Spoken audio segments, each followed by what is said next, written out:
Welcome back to another episode of the Astrology Magic podcast, where we talk about how to use astrology to create magic in your life. And I haven't been here in a really long time because I didn't want to record a podcast anymore. And I just wanted to write on Substack. But now I want to say things on my voice again. So here I am again, and I'm with my boyfriend, Ryan.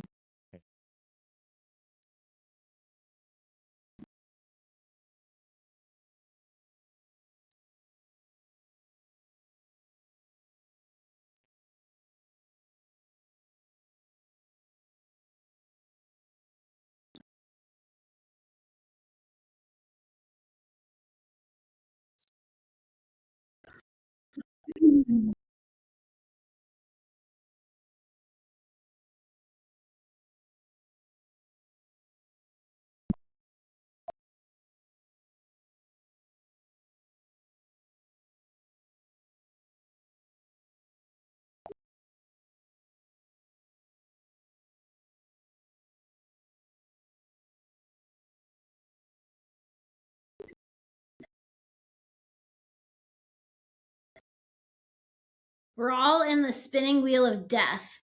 Our computer's crashing and we're loading. And that's what our conversation is going to be kind of about today, how we're in a collective loading of our true selves. Like, even as we're starting this podcast today, we have Venus. So, Venus is the planet of relationships, love, beauty, pleasure, harmony, art, like the things, like just beauty out in the world, art, how art makes things more beautiful. And Venus is in Aries, which is the sign of the self. Venus is also our self-worth.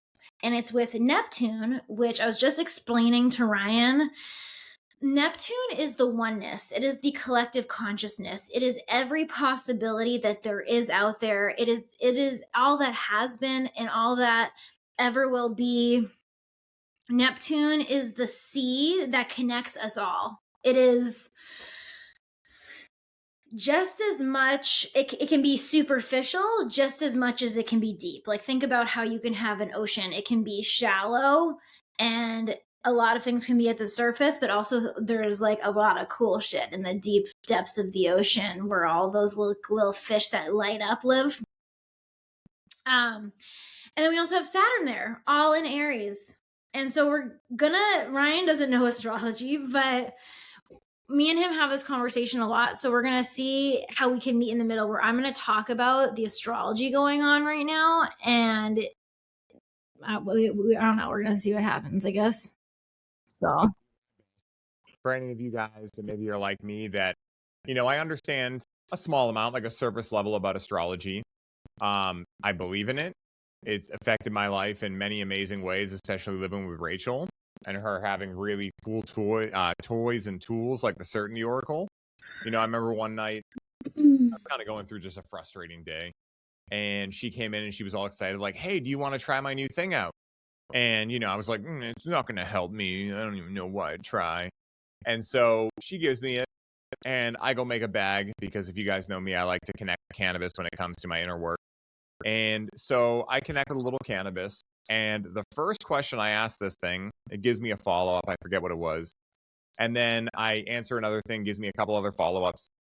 And then it spits this description out, and it just reads me to a T. And so, all suffice to say, I understand the power of astrology, even if I don't understand the inner workings of astrology to the depth that Rachel would know.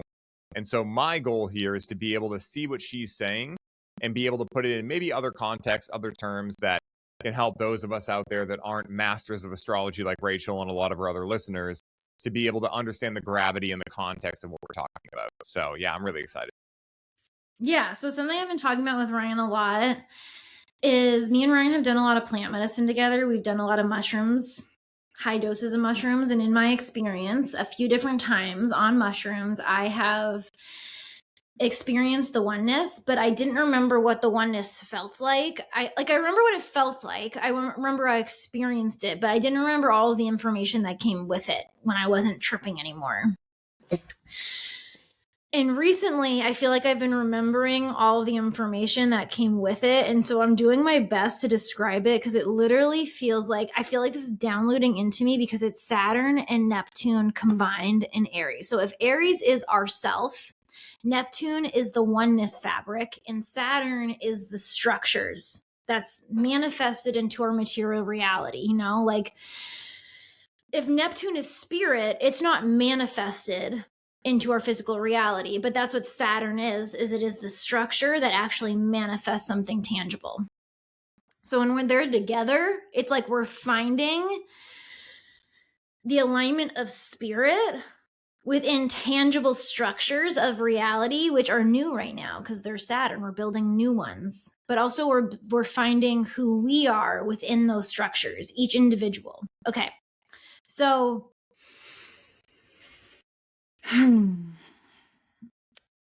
the way the information has been coming back to me is that we are really all one. Like me and Ryan are the same person. Me and you listening are the same person.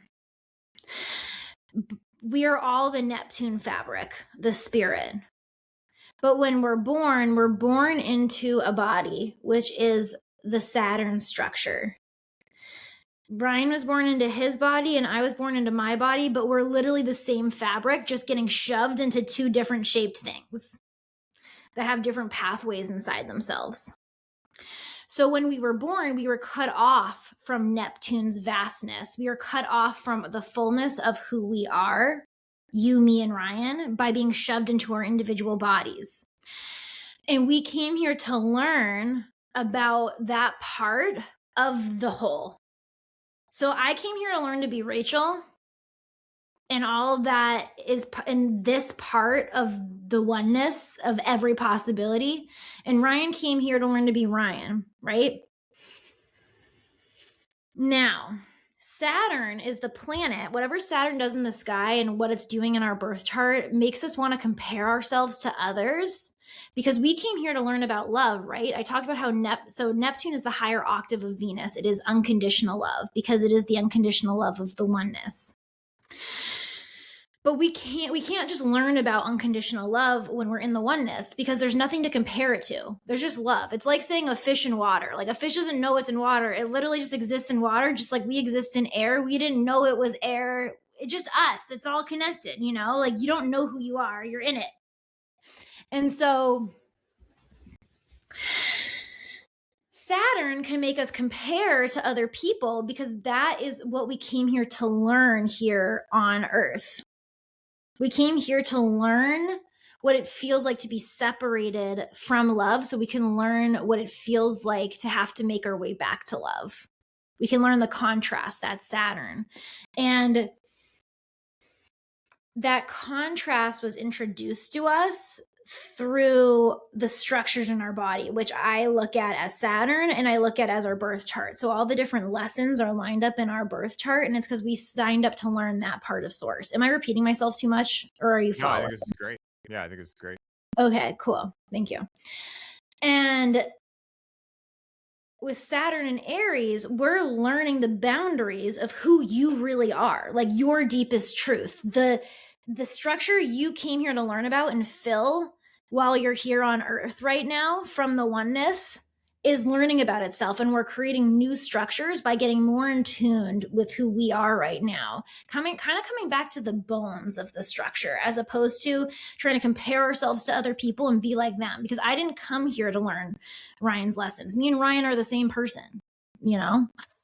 Like, if I was a homeless man a homeless man on the street struggling with drugs and alcohol who can't get off the street, you, me, and Ryan are all that homeless man. So if we were put in the homeless man's body, we'd be struggling too.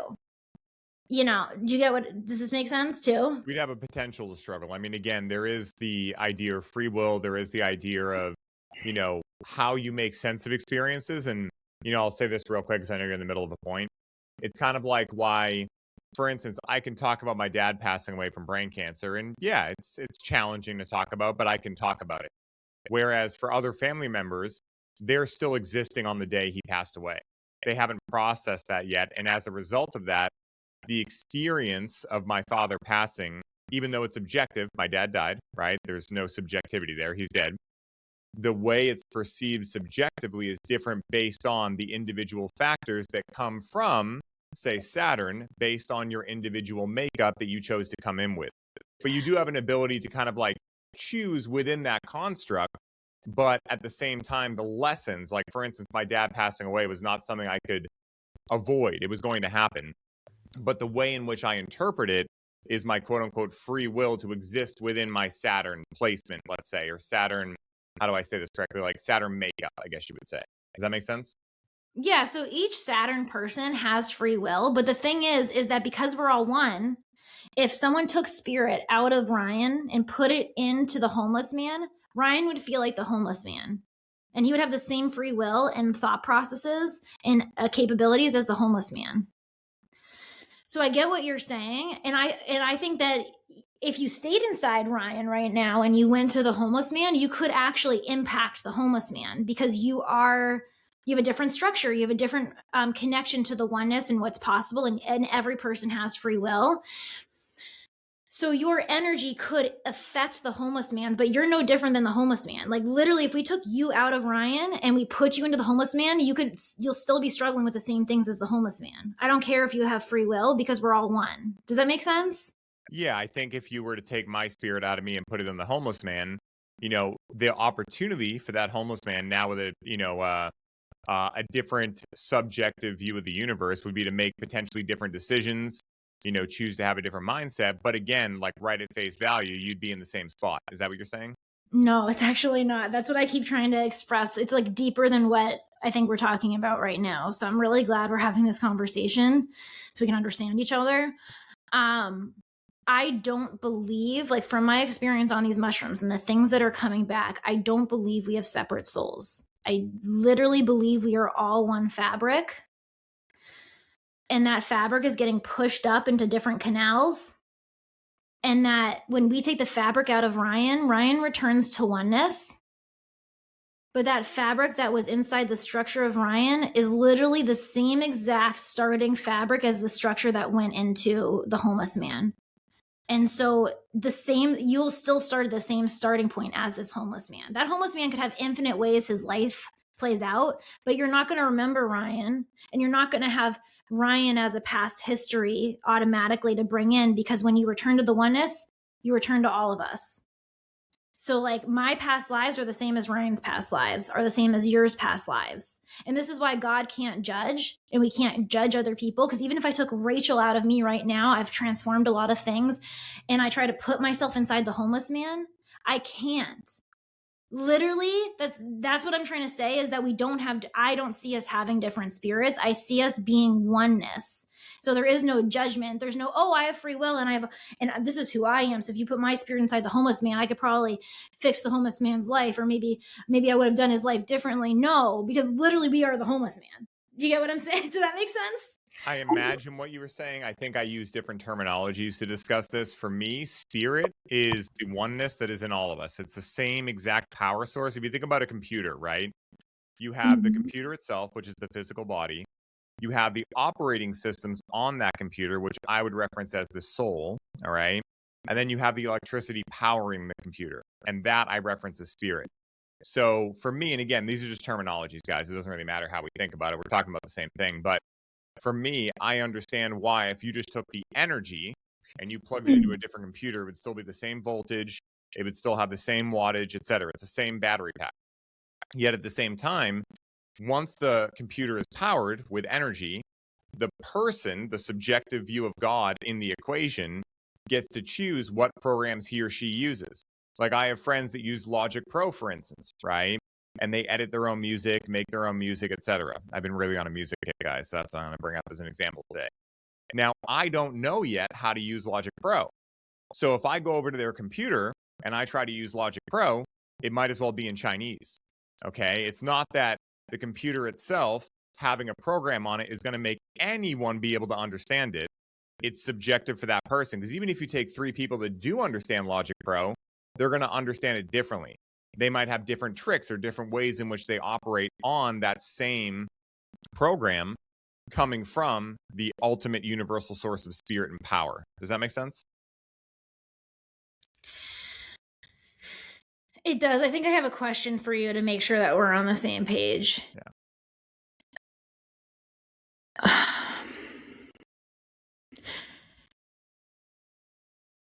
So are you saying that literally the source that's been within you, even the soul, like literally everything that makes up Ryan, except for the life experiences, the inclinations, all the energies that live inside Ryan, are the same ones that live inside the homeless man, but he's given completely different operating instructions? No, not necessarily. Like, yes and no, because there's, like, for instance, right? When I was born, I like the color blue. I never learned that anywhere. Blue is my favorite color. But I would say that blue being my favorite color is a subjective viewpoint, right? Like, blue is not objectively the best color, but I chose to believe it was, right? From my own makeup, whatever that was. Maybe I saw blue as an early age. I don't know. I don't remember. It feels like I came into this lifetime with that. Now, you can argue maybe not. Maybe it was unconscious learning. I was young, whatever. But the way that I make sense of it is that blue that I like is not objectively the best color, but I chose for it to be the best color in my subjective view. And those things that I choose to make my life awesome and they make my life awesome, I would reference as part of my soul. So soul to me is almost like what you're talking about with Saturn. It's like the things that you get, like, for instance, if your life journey is going to be a Sherpa, for instance, right? And, when you're choosing to come down and incarnate in the human form, if you believe that we have an opportunity to kind of choose what we're going to do, maybe we don't, right? I don't know. But if you're going to choose this, just for sake of example, maybe you choose to get born into a body that's really athletic, all right? Or maybe you choose to get born into a body, actually, this is the way it would do. You choose to be born into a body where you're going to enjoy being athletic. And so that natural enjoyment that you don't have to work for or anything would then be part of your soul. It's like kind of the tools that are going to be put into you, or that you're going to put in, or God's going to put in, that are going to allow you an opportunity to live out your highest expression. But again, at the end of the day, like you said before, we have infinite different expressions. Even the homeless person on the street, he could have been born into a really healthy family, done all the quote unquote right things, and still ended up homeless. Why? Well, because he chose different things based on his soul's evolution. Now, again, the beautiful thing is there is no right or wrong. So, one thing that and I know this isn't exactly what you're saying, but I figured I'd throw in and it just makes sense here. Just so we're all aware here, we're not saying the homeless man on the street is not still a very beneficial experience for God. Because if you're thinking about Neptune, right, and you have everything, and also nothing at the same time. It's a very paradoxical thing, but let's just talk about everything. If you have everything, well, any amount of something will teach you about everything.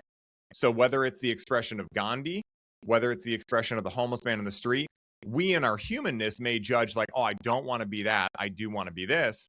But when in doubt, zoom out. God's like, it's all teaching it about itself. So I figured. Yeah, so we're all God, and we all entered into these different bodies to have these different experiences because we wanted to learn about that experience. Exactly. Yeah, I agree with you. So that's totally it. So Ryan looks at Saturn as the soul. I look at Saturn as a birth chart. as a structure, or if I think about like a human meat suit. So that's the terminology we're using. And when I'm thinking, this was another layer to it, is with Aries is the sign of the self, and it wants to be selfish, and really like it's about the inward and self journey first. And so whenever we start the zodiac and we build a foundation for something, we're going to start with Aries, because Aries is the start of the zodiac. It is the foundation that builds on all other energies. And so our self and getting in touch with who we are, the lessons we came here to learn, the body we came here to be in, the soul we came here to experience. Because I actually don't believe who you are is your soul forever. Your soul is just like, yeah, exactly. It's like you got popped out of like a 3D printer. Yeah, you got popped out of a 3D printer, out of the web of all of the printing, and that print will always exist, but it won't be born again. And we've all had the same past lives, and we'll all have the same future lives. We're all the same person. It's just that new pop-ups. New 3D prints are getting thrown out all the time, you know, and those 3D prints will always exist, and they have their own Akashic records. So exactly. Like, I think that the soul is a big yes and to me. It's almost like when I was a kid, I would go to the Museum of Science, which for you guys that aren't in Boston, I'm sorry for you because you missed out on the best field trips ever. But at the Museum of Science, did you ever go there, Rachel? Did you ever go to the Museum of Science? Okay. Yeah. Do you remember that room where you could like jump up and it would take a picture of your shadow? And it would be like, there was a room there where it would have this like snapshot. And so your friends would go in there, you'd all jump up and it would take a snapshot of you. So imagine that was the first picture you ever got taken of you. That's essentially you to anyone looking at you is that snapshot. But if you take a picture in the same place, say a year later, well, now you're taller. You might do a different position. You might do a different pose. And so your soul is always evolving. It's kind of like, it's not a static thing. Like, you know, same with Saturn, right? Like you might get born into life, let's say having a knack for entrepreneurship. Okay, let's say that. But you might choose to use that skill to get into being a criminal, right? So that skill that was once like, oh, I want to do things my own way. And that was what your soul was at first, let's say one aspect of it, one very few aspect of it, now has become something different, but it started from where you started, right? So that original image that you get shot with that essentially becomes your soul can continue to grow. And that's like the subjective part of life, I think. So that's what I was talking about, how we're all one, but we can't learn lessons unless we're put into a body. Exactly. And then we're put into a body so that our oneness can learn through friction over time, that experience of being that part of oneness, and learn the contrast. Because again, Saturn is comparison, contrast, the structure of what love is versus what love isn't for that part of source. And so that part of source is only going to evolve up to that place that that human is alive. And then, you know, source will continue to throw humans out, and that part of source will probably get visited again, but maybe in a different human. And then it will evolve from there. Yeah, exactly.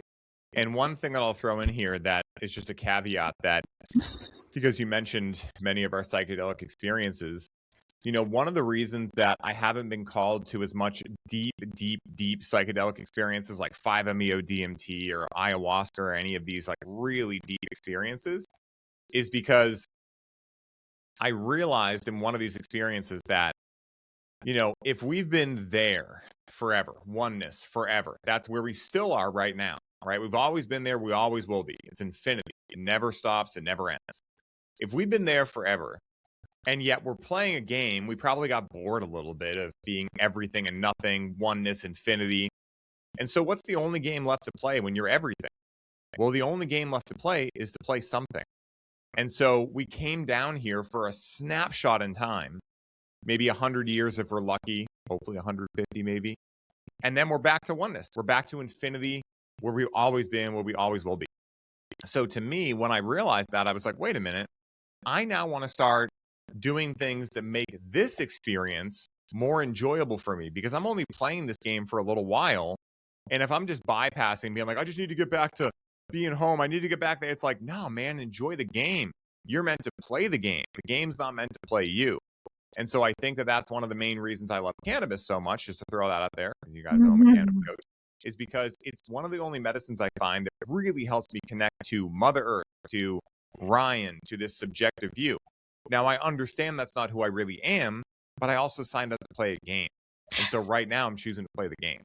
Yeah. And so back to this Aries thing too, is we're learning to play the game as the part of source we came here to incarnate, and to stop comparing ourselves to all the other parts of source, because literally we're all those other parts, and we didn't come here to learn about those other parts, man. We came here to learn about this part. And so that is why we're in this phase with the astrology right now, is it's really trying to connect each individual soul or human meat suit structure or consciousness structure, because even this table, I imagine, is learning lessons that I'm on right now. It's alive. It's also us. Whatever structure we're in, it's wanting us to get to the bones right now and to explore what is truly us, so we can learn the lessons we came here to learn and stop getting distracted with everyone else's path. And so if we think about Neptune with Saturn, that's what it's doing. Neptune is providing the access to the oneness, but in Aries, it's ourself. Saturn is trying to help us put the boundaries to find ourselves. And I think this is actually something I think you and I, Ryan, can talk about, because I'm sure a lot of people listening to this podcast have had this experience too. But if I think about what has connected me to myself, is going all in into whatever direction my energy wants to move, even if it's not completely right? Saturn wants to get it right, but that's not the point. That's a Saturn block.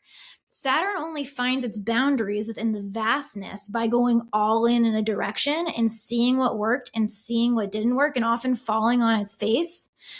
And then Saturn moves into the complete opposite direction. It's like, okay, we'll do the complete opposite and go all in this way. And it learns what's for me, what's not for me. This is why it requires Aries bravery, right? And then once you've gone in two directions, complete opposites all the way, now you have so much closer of an idea of who you are, because you found what is you and what's not you. But it came through a lot of friction and a lot of pain and a lot of surrender and not knowing the path. Right? Like it came through unfolding out of the unknown instead of you knowing the exact perfect path. So like, for example, I think about me on my health food journey. I was obese when I was a kid. I overate. I literally worked my ass off, went to weight loss camp, lost weight, went anorexic and body dysmorphia and all the different things, and then became so knowledgeable in nutrition, learned all of it. And I never found my answer. I thought an answer was out there. And it was when I finally literally thought I learned everything possible and I couldn't anymore and I surrendered, that I was like, well, that was all stupid and none of that worked. But I was like, these couple things did work. I started implementing them, and then my life started being more ease because I connected to the part of the fabric that I was born to be. But I couldn't have done that if I didn't go so intensely and fully into each experience that I had to learn every crevice of it. And that's what I think a lot of us are asked to do right now. We're in the unknown. It feels scary. It feels heavy. We don't know what to do. And that's why me and Ryan are recording this podcast right now. Ryan was saying how he was feeling anxious about getting a podcast out. I was saying, I don't really know what to do. I said, I feel called to do this. Instead of thinking about it, do you want to just see what happens? Fuck around, find out. Yeah. One of the analogies that came to me, because I love to speak in analogies, I think it helps me understand things anyway, and hopefully some of you listeners as well, is the idea of a buffet. Okay, so let's picture I don't know, I don't think the age really matters. Let's picture you're 10 years old, okay? And you are somewhere that has a buffet, okay? And so you're in line to go to this buffet. And maybe because you're at an early age, you're asking people around you, like, what should I get on this buffet? Because maybe it's just like, it's a little paralyzing for you. You've never had the option to get 30 different foods at once. So you're asking, your family, maybe you're asking even random people, like, what do you like? What do you like? Right? Because deep down, you don't really know what the right choice is for you, because you're trying to think about it. You're trying to think about what is the right choice here, as if there is a right choice. And like one of my favorite quotes that you say is, there is no right or wrong. So if you want to be right, paradoxically, you're wrong. And so you go through life thinking there's a right way for a while. All right. A right food to eat. And so maybe you're at this buffet, let's say for a week. Okay. Like you're at this hotel that has a buffet. So the first day you're asking around, what's right? What's right? And you get a bunch of stuff that other people like, and you try it all out and you're like, that wasn't a good meal. So maybe the next day you walk out of the buffet and you're like, I'm not going to ask anyone, but I'm going to go on what I think is good for me. Mom's always said only have one starch, so I'm going to get potatoes. Okay. Mom's always said protein's important, so I'm going to get some protein. Okay. Right. And maybe you get some veggies or whatever. And you go back and you eat that and you're like, maybe it was closer, but it's not really what I want. And maybe the third day you walk up there and maybe you just have a premonition and you just start looking at the food. And you start scanning it with your eyes. And you're like, that color resonates to me. I'm going to grab some of that. And then maybe you're like, ooh, I like the way that shine looks on that chicken. I'm going to grab some of that. And then you're like, oh, what's that smell? Oh, man, those collard greens or whatever look amazing. And now you're going based on your intuition. There is no reason for it, right? It's not because you only need one starch. It's not because I need protein to build muscle. You're just going based off of what you're feeling is right for you. And what you feel is right for you on the third day might be totally different than the fourth day, but the process is the same. The process becomes, can I tune into myself and figure out what I want? And so I think when we're talking about this kind of past of a lot of us and many people in society still doing this, like comparing what we think is right to other people around us, choosing based on logic what we think is going to be best for us, which I definitely had a challenge with being a weightlifter and everything. I got to eat my broccoli and chicken and all this shit when I hated doing that. And so if you want a fast way to not be consistent with anything, make yourself hate it, make it not fun. And so now we extrapolate this analogy into life in general. All right. And let's also picture before we do this, that as you're at this buffet, there's people coming up to you being like, hey, did you hear what so-and-so said? Hey, did you hear what was on the news? And so you're constantly getting distracted away from your main mission, which is to satiate yourself based on your own intuition. All right. So now you have all these distractions, and now we extrapolate this into life. Okay. This is where a lot of people get fucked up because, like you were saying, there's very specific things that we have that we can enact while we're here to change the world forever. Okay. And maybe that's not even the purpose of it. Maybe it's just a side effect. Like, when you meet someone who's really themselves, how it affects the room around them. They're not trying, because it's, again, trying would be the complete opposite. They've surrendered to who they are, and now they're magnetic. It's right? The ease of being you. It's a surrender process rather than a control, a force plan, because surrender is the most sustainable force on this planet. And that's what Saturn wants. It wants you to find the most sustainable path, the one that you could do forever, because you're not just, like Ryan said, forcing yourself to do the boring plan, like the same things over and over. Sustainability is a dance between what feels right and your body needs. Because let's think about this too in terms of sometimes I really do want to eat a chocolate cake and I want to eat as much of it as I want. And maybe I do feel a little yucky after that. Well, tomorrow I'm not going to go to the gym because I'm going to feel fat. I'm going to walk and I'm going to eat well because I want to feel better. It's about, does that make sense? It's it doesn't mean don't do hard things. It means meet where you're at, honor where you're at.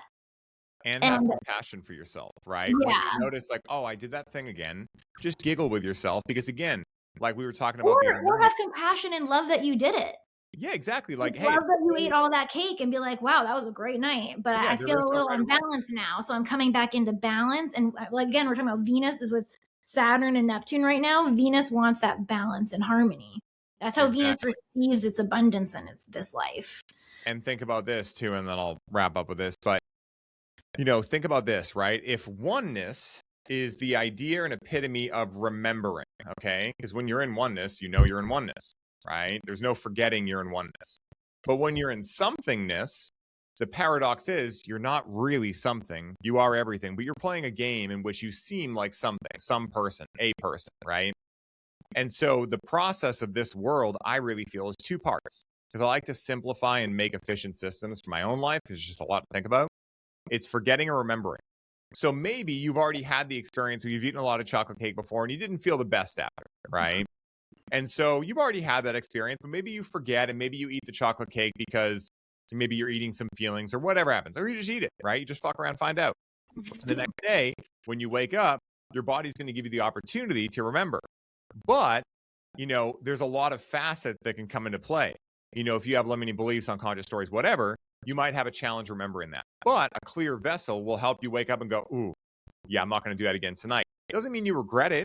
It doesn't mean you have to be like, oh, I'm a shitty person for doing that. No, it's just you're getting fat and now have to reduce your calories. Yeah, exactly. It's not about that. Yeah, exactly. It's, again, the punishment's got to fit the crime respectively, right? And so in this context, I'm not talking about punishment, but for instance, oh, what did I learn? Okay, eating that much chocolate cake still doesn't make me feel the best. So I can still have chocolate cake. Just next time, maybe I'll try half of what I had this time. And maybe I learned that, hey, maybe I'm actually allergic to chocolate. Maybe I like vanilla cake in general.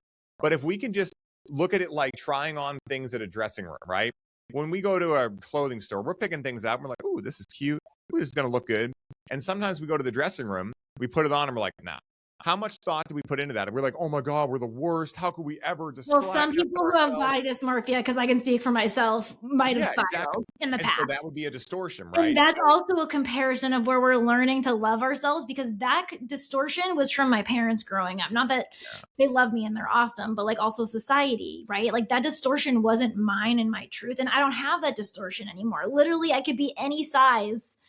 And there's a deeper part of me that feels attractive because I've found that part of my journey already. I found who I am within that, but I didn't used to have that. I used to need myself to look a certain way in the mirror to feel a certain way, but now it's self-sourced. That's what we mean by sustainable. Yeah, that makes perfect sense. And what I would say to that too is that, you know, I think the gift that inner work gives others, right? Because again, others, I'll say in quotations because there is no other. But while we're playing the game, we'll just talk in terminologies that people will understand. There are others, okay? So, like in the game, me and Rachel are different people. I'm Ryan Sprague. She's Rachel Baratimos. We love each other. And we love each other. And we have a little puppy named Pierre. But here's the benefit, right? Because if you've gone through body dysmorphia, okay, and you've, you know, been grateful to your parents, like, hey, you guys passed this along to me because you obviously imagined that I could solve it. That's why I ended up with it. That's how I believe it anyway. And so now you've solved that. It's part of the lessons of love we came here to learn. Yeah. And so now you've solved that in your life. If you go to the dressing room and someone doesn't fit right, you don't think like, oh my God, my body, all this stuff anymore. That once you did, right? So now if you come around other people that are also dealing with what you used to deal with, you are a clearer vessel. And you don't even need to say anything for these people, these women, let's say, or men, because men, I definitely had body dysmorphia too. There's just something they'll feel around you where it's like, I just feel safe being around Rachel. And maybe sometime you guys actually talk about this and you have the opportunity to share with them your experience. And maybe if it's the right time and they choose to, with their own free will, they can choose to either open up to you or maybe it just rapidly heals, spontaneous healing, whatever. But I think that the goal of like, what I think about with astrology, like why would someone look to learn astrology? Why would someone look to work with plant medicine? Why would someone look to really do anything in life? It's to realize that love is not something that's conditional, right? Like you were saying, body dysmorphia is to me, at least how I thought about it when I had it hard. It's conditional love. It's conditional. Like if I look this way, then I can feel proud of myself. It's a if this, then that. But when you heal that, what are you really healing? You're healing the belief that love is conditional.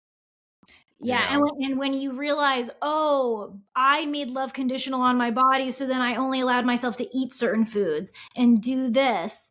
Like, I remember the first time I found food freedom, I was on paleo. It wasn't complete. I thought I was free then because I had the hot body and it looked good and it was easy and I could eat whatever I want, blah, blah, blah. But in a way, there were still boundaries on me. Like, it's like I had to eat that way, right?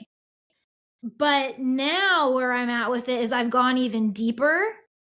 And it's like, yeah, paleo was a form of loving myself because it was feeding myself with nutritious foods, but a part of it was still not loving because I needed it. It was more rigid, right? Like I needed it to be that way. And now I've softened it even deeper. So it's like a process, right? It's like not all going to happen at once. Where now I allow all foods, but I just now know the feeling of what it feels like to feel clean and good in my body. And so now it's like I have everything available to me and there's even less stress around it. And because I've learned to love myself on such a deep level in that way, when to feed myself, how to work out. Like I shared this on my story the other day. I've been working out with the same boring workout every day, like for years. And it started getting really tiring and I couldn't do it anymore. And I started feeling really gross and not good anymore. And so I started going to the gym and being like, well, what's the next thing I want to do? Instead of having the same plan and just following my energy, my workouts transformed because I gave myself a buffet. I didn't force it to stick into a structure. It was one after the other. And now I'm feeling so good again.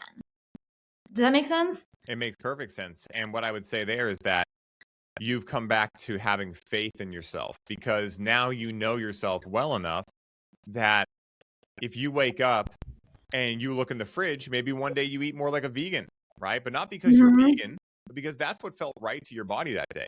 Maybe the next day, and I know you don't eat steak, but just for sake of conversation, let's say you wake up and you're like, hey, you know what? It's a Like, texture thing, guys. yeah, it's a texture thing. It's really ground beef and stuff. But, maybe you wake up and you're like, hey, I feel like having meat all day. But again, not because you're taking on the identity of I'm carnivore, but just because you're like, that's what my body feels like today. And then maybe the next day you're having cake for breakfast. Like at the end of the day, if you can really, like, what are we really talking about here? We're talking about having faith. And connection to self. Faith and connection to yourself. Exactly. And what your energy is telling you. Yeah. Faith that your answers that you find inside yourself are right, but not because they're right objectively, because there is no objective truth here, but because they're right for you. And now when you go into the world and you see someone who's like, oh, I only eat vegan or whatever, you can have compassion, realizing like, oh, I remember when I had to have those kind of rules in my life, and I get it. It's a stepping stone. And Saturn rules, guys. Yeah. And so, we like, all again, do these rules with ourselves until we learn we soften with Neptune, the boundary. Exactly. Like, I used to have to work out 6 days per week until I realized that actually I wasn't working out because my body needed 6 days to work out. I was working out because I had body dysmorphia and I didn't think I deserved love or could pull hot women, just to be honest, if I wasn't ripped. Now, again, what that really was even that was a projection. It was really just, I didn't know if I could love myself if I didn't look in the mirror and see what I thought made a man. And so now when I see other men, let's say, because I'm a man in this lifetime, that are going to the gym and like, especially as they get older, like, 35 to 40, and they're still like really trying, like their whole life is the gym. It's like, yeah, I understand why that probably isn't what their soul is telling them. Like, I remember, I know this person triggers a lot of people, but he does have some good lines every once in a while. Andrew Tate talked about this. He's like, listen, man, I'll go to the gym. I'll move my body every day, but I'm not one of those fucking goofballs that's spending 5 hours in the gym and taking ab photos. He's like, I get in and I get the fuck out, because the gym for me is a pathway to me being able to have energy to do what I'm put on the earth to do. And one of those things, yes, is working out, but I have a lot of other things too. And life is about balance. So now I'm looking at, what do I really like to do in terms of moving my body? It's like, I love being flexible. I love being strong, so I can hike. I can pick you up like a feather. Like, those are the reasons I work out now. But also, I know if I go too deep into working out, because I allowed myself to go there. So again, let's talk about something that now I wouldn't do, but I don't regret it. It's like, I realized that my body never felt fucking worse when I was working out 6 days a week. Like, me too. Constantly having injuries and tendonitis and all these things. And actually, when I stopped working out as much and I let my body recover more, I actually got bigger muscles. I got way more toned. It's show actually up in your muscles, since the video will be up, and I don't know. Well, I got a sweatshirt on, lift it up. All right. My boyfriend's got muscles. Show it. All right. I guess I'm turning into a male stripper here for you guys. Look what Rachel does. But it's only to show that, like, people ask how Ryan gets this body. Like, it's love. It's literally him following his body. He's not going 6 days a week like you guys think. Like, he's really balanced. And also, I really love myself. And so I love myself enough to know that, like, when I wake up, and fortunately, because of the routines I have and the things I found that do work for me, 99.9% of the time, I can go with a general schedule. Like, I see my trainer 2 times a week, and then I do my own workout on Saturdays, and then I do yoga a couple days and other stuff. So I move my body every day. I'm just not lifting weights every day. Yeah, we'll always move our body, because our body needs that to feel good. Yeah, like, I feel good even if it's not working out hard 6 days a week like we used to, it's like moving our body because that's love. But it's funny because, and you've been attest to this, I won't mention any names, but there are some friends I have that are like obsessed with, like, dude, how do you get the body you have? Like, how do you get the fat percentage, and what are you doing with your macros? I'm like, dude, I don't think about any of that, dude. I literally have never found my macros. I don't do cuts and bulks. I don't do any of that shit. And it's funny because all the people that swear by that stuff are always asking me how I get the body I get. And I'm like, I'm not going off of a random system that some other dude created. There's nothing right. This is such a good example, because nothing is right. Literally, you have your own path. Yeah. And that's where we are right now. I think this whole conversation me and Ryan are having is just to express, a lot of people feel so in the unknown right now, including us. It's why we hopped on here and we're like, let's just see what happens on this podcast, because we don't even know. Like, no one knows. We're starting from seedling underground right now, guys. But based on the astrology and like the things we talked about today, that's what's in the air right now. Is it's like, can you really get to those deeper layers and start trusting the things you feel? And just Aries, be bold, be brave, just do it and see what happens over the long game. You know, Aries, the downfall of Aries, especially Saturn in Aries, is Aries will lose steam quickly and be like, oh, that's not working, this, and just like hop around. But like, we need to have faith, and Saturn needs time, and we need to simplify. Uranus is in Taurus right now. Our breakthroughs are going to come from simplifying. Change one thing at a time. Record this one podcast like me and him did. Do that one thing and see what your energy does. You don't need to know the long game plan. It's just the next best thing. And that's that's where really I have to say to end on. But what do you have to say? Well, I'll give a great example of this too, because for those that either work with me one-on-one or in one of my programs, I talk about this all the time because, you know, what I really love doing in life more than anything is helping make sense of my own reality and helping other people make sense of their reality, because it can be confusing, right? And that's part of the game, part of the fun. Like if it was easy, it'd be boring, all right? We come from everything, all right? It's got to take a lot to keep our attention. So for me, I've been a guitar player for years. When I was 15, I started playing, and I had a couple friends that were like a year and a half or 2 years already into playing. So I decided I got to catch up quick. So I'd play, like, no joke, 6 hours a day. And I did that for about 5 to 6 years. And then around 20, I had other interests pop up, one of them being working out. But again, like I shared with Rachel, it wasn't from a place of like, hey, I want to move my body and feel great. It was like, yo, the dudes on the Jersey Shore get tons of chicks and they're rich. So I got to do that. Now, again, I can have so much joy looking back at 20-year-old Ryan, and I don't regret anything. And also, I kind of let guitar fall to the wayside for about 8 years or so. I would still pick it up, jam around, maybe play a couple minutes, but it wasn't consistent.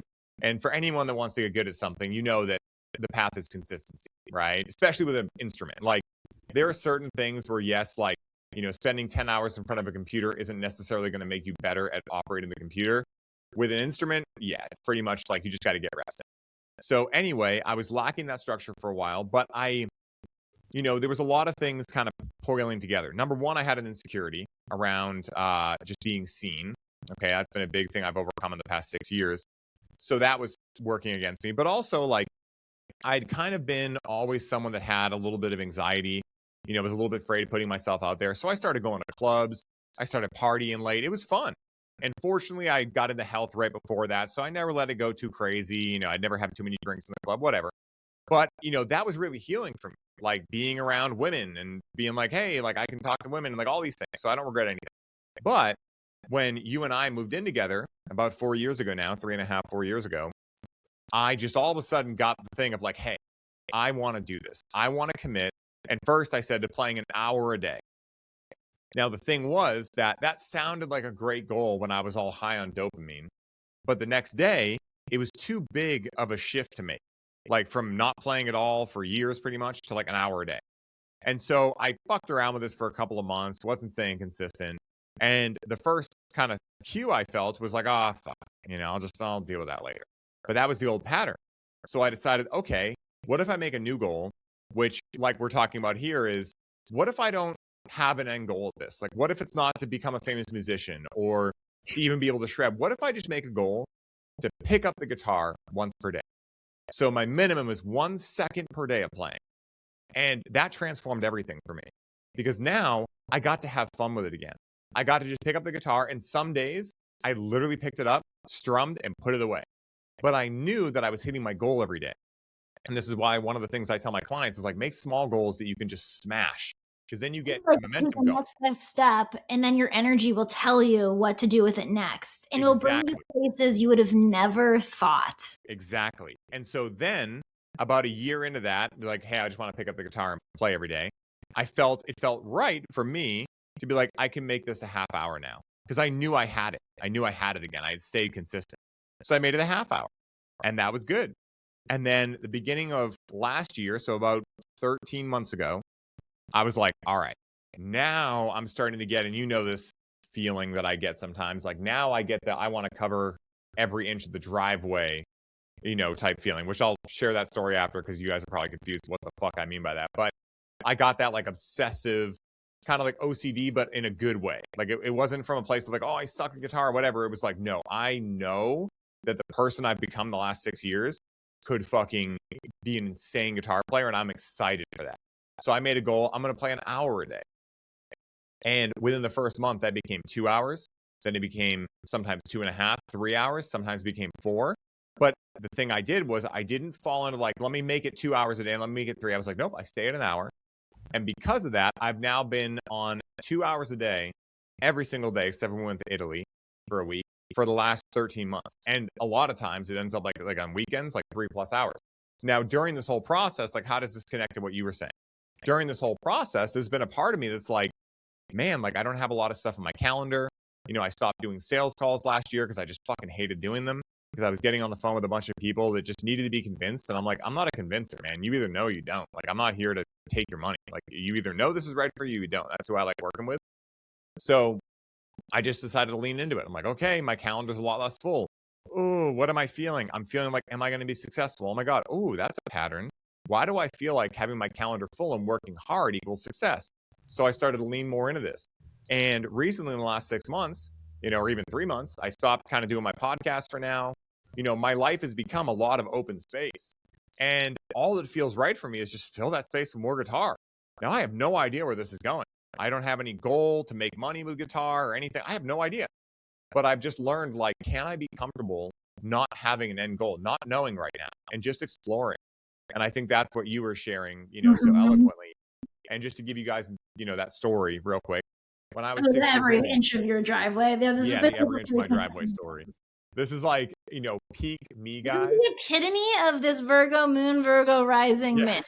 Yeah. So when I was, and I'm also an Aries sun, so you have like that fire behind that, like really structure, you know, type thing. So when I was 6 years old, my parents' house was right behind my elementary school. So, you know, as a 6-year-old, you don't realize like that elementary school just probably has people from all around that part of town. It's not that far. People aren't driving from like 8 towns over to come to that elementary school. But I didn't know that. You know, the world is very big when you're 6. And so my mom one day told me this kid, Andrew Marino, could come over for a play date one day. And I had my mind blown of this because I was like, oh my God, like people that I know over there can come over here? Like, what? Okay. So I decided, no one told me this. I'm literally 6 years old. Like, I don't know where this came from. I have no idea. But I had gotten a bike and I had just learned to ride without training wheels. And I was really proud of it. I've always loved biking. It's one of my favorite things. My mountain bike is right over there. So I decided one day, it was a weekend, Saturday and Sunday, and I decided that I was going to take my bike and I was going to ride it over every inch of the driveway. Now, my parents have a really long driveway and it goes in. It's a unique driveway. And I did this because I knew in my head that when Andrew came over, he'd say, wow, man, you have a cool driveway. And I could have the comeback of, yeah, thanks, man. I rode my bike over every inch of it. Now, I don't know where the fuck that came from, but that is like literally in the best and most fun times of my life. That is where I'm at. I'm riding my bike over every inch of the driveway, but not because of any other reason than I'm excited about the fact that I can do that. Now, again, like throughout my life, there have been many times where, like, you know, if we use that analogy, it was like I was riding my bike over every inch of the driveway because I thought I wasn't good enough, not enough, whatever. Now I feel like what this time of leaving open space in my calendar, whatever, has allowed me to do is reorient to just genuinely loving to ride my bike over every inch of a driveway, whether that's learning a new program, whether that's learning the quad cortex I just got for guitar. Like, I'm just genuinely excited to be there. And that has been what I really wanted to share with you guys, and what Rachel really wanted to share is like, this can be really fun, you know. And one thing I'll say also, not to go on a tangent here, but you got me on one now, Rach, is be very aware of the fact that right now there are so many distractions in the world. And there are distractions that do matter, okay? Like the Epstein list, for instance, right? I think all of us have an insane, insatiable disgust for things like that, all right? And rightfully so. But please be aware of falling into the trap of you diverting from your mission to go talk about something that you as an individual have no ability to change. What the power or that just talking about it won't change, because it's really about turning inward, like we've been talking about this whole time. Because getting to know your lessons, getting so strong in yourself so you can be that force that changes other people without trying, because there's just something about you. There's Exactly. something about you that is healing without doing anything. It's your presence because And you owned it. that is going to make you magnetic. And what magnetism will do is probably make you, let's say, a lot of money. And with a lot of money and the right relations with self, the right understanding of the universe, and by right, I mean in accordance, like not distorted, right? A clear view. There are going to be a lot of people that want to be a part of whatever you're doing. And when you have a lot of the right people, heart-centered people, and you have a lot of this thing called money, well, now you actually do have an ability to change things on a physical level. Now, I don't know what that looks like. I don't have all the answers by any means, but I noticed a trend.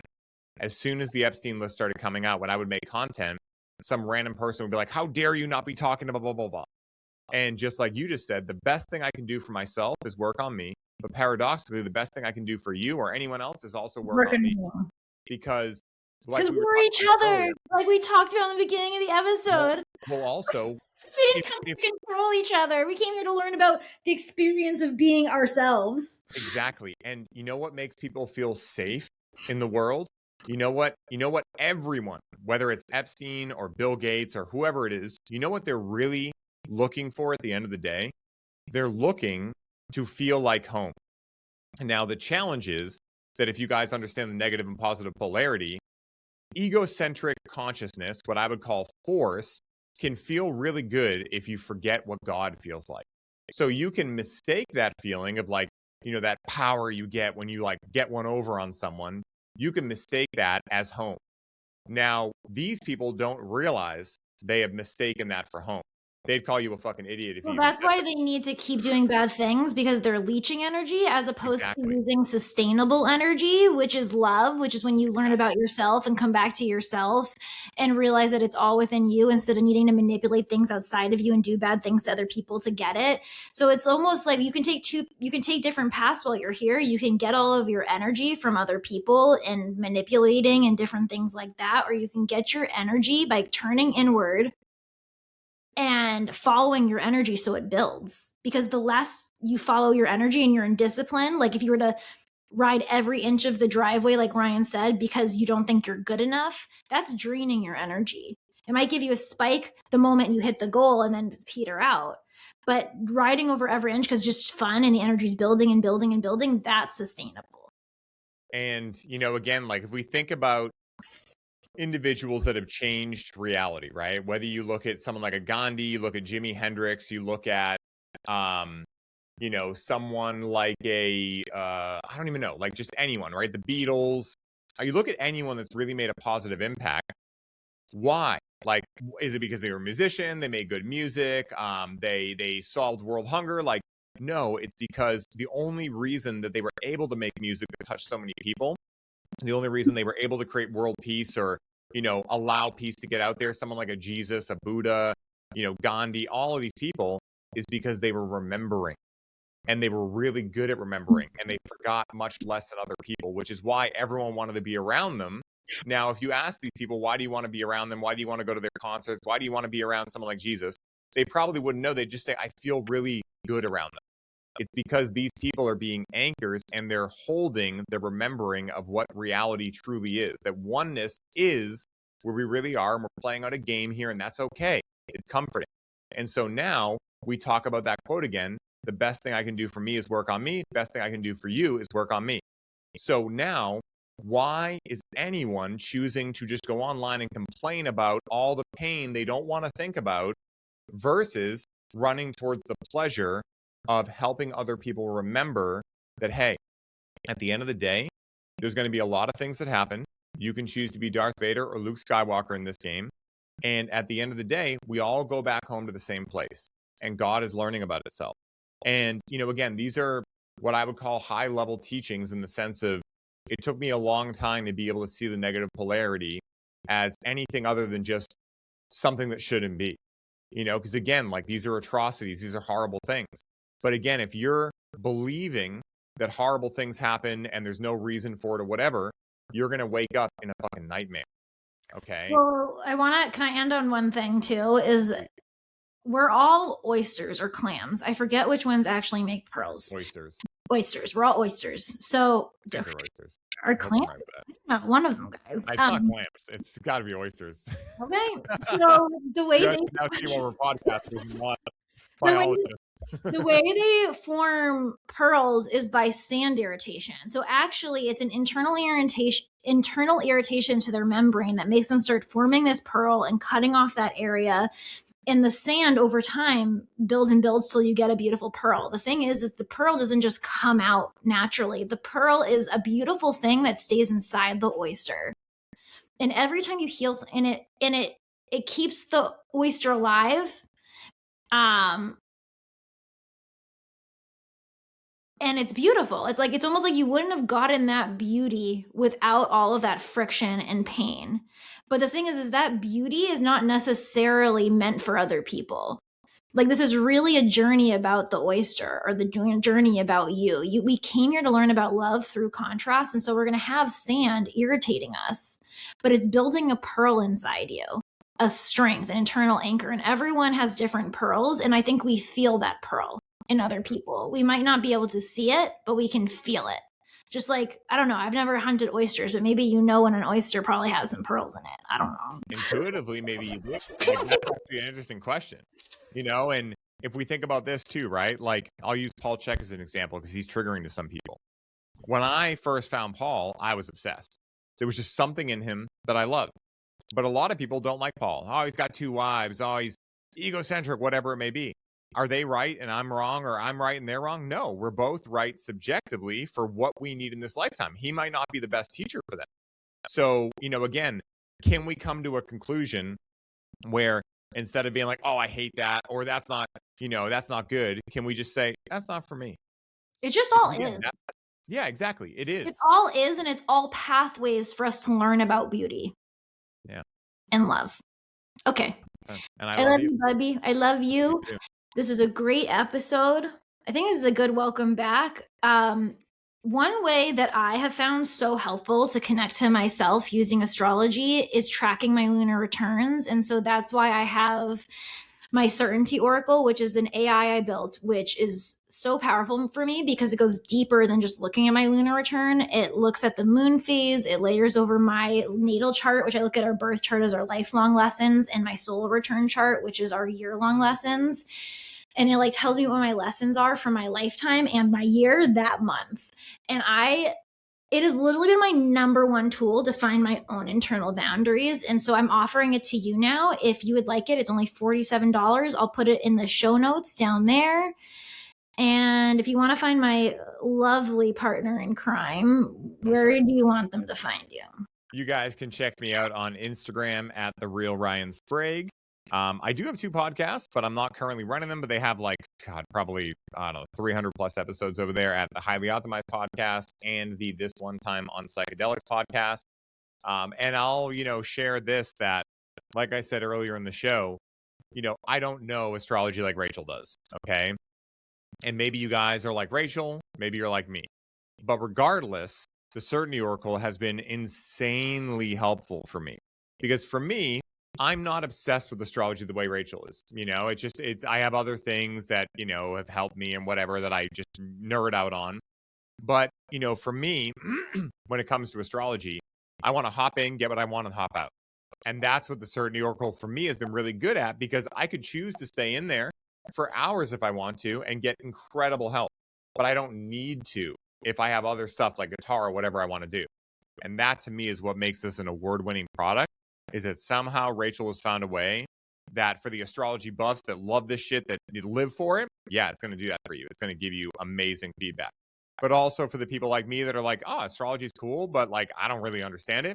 I don't have to understand it to really understand what it tells me and relate it to my own life in a way that makes sense to me. And so if you guys are either one of those archetypes, you're going to love the Certainty Oracle. And for me, I would pay easily $1,000 for that. The ability of that to take so much information from me and break it down into bite-sized chunks that I can immediately integrate into my life is invaluable. So seriously, if you guys are looking for something that's going to change your fucking life and you want it at an insane rate, go check it out. All right. What's the best thing that could happen when you dive deeper into yourself? So thank you. Thanks for your pitch, Bubby. I love that. Love you. All right. Bye, guys. Bye. Let me know what you think of this episode, because I'll keep having Ryan on. And Yeah, let me know if you guys like me, all right? My I self-confidence. mean, I can't imagine who wouldn't. Everyone loves Ryan, but I'm just saying we're back, and let us know what you think, you know? Yes. Love you guys. Bye. Bye.